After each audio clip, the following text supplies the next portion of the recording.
आपल्यालाही कळतंय, ठीक आहे, नाही बोलवलं.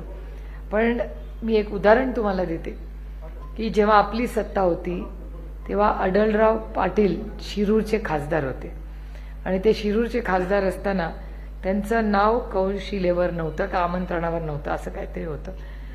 कार्यक्रमाला जिल्हा परिषदचा कार्यक्रम होता, आदरणीय पवारसाहेब उद्घाटनाला जाणार होते आणि चव्हाण साहेबांचं नाव तिथल्या हॉलवर द्यायचं होतं. तर आढळरावांनी सकाळी फोन केला आढळराव पाटलांनी साहेबांना की माझं नाव नाही आहे, तर हे चुकीचं आहे.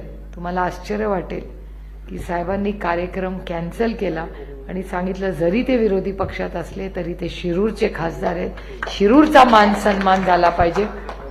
हा आढळराव पाटलांचा विषय नाही, हा शिरूरच्या मायबाप जनतेचा आहे, तो त्यांचा लोकप्रतिनिधी आहे, त्या शिरूरचा मान सन्मान झाला पाहिजे. मी आढळराव पाटलांचं नाव टाकलं नाही, मीही कार्यक्रमाला येणार नाही.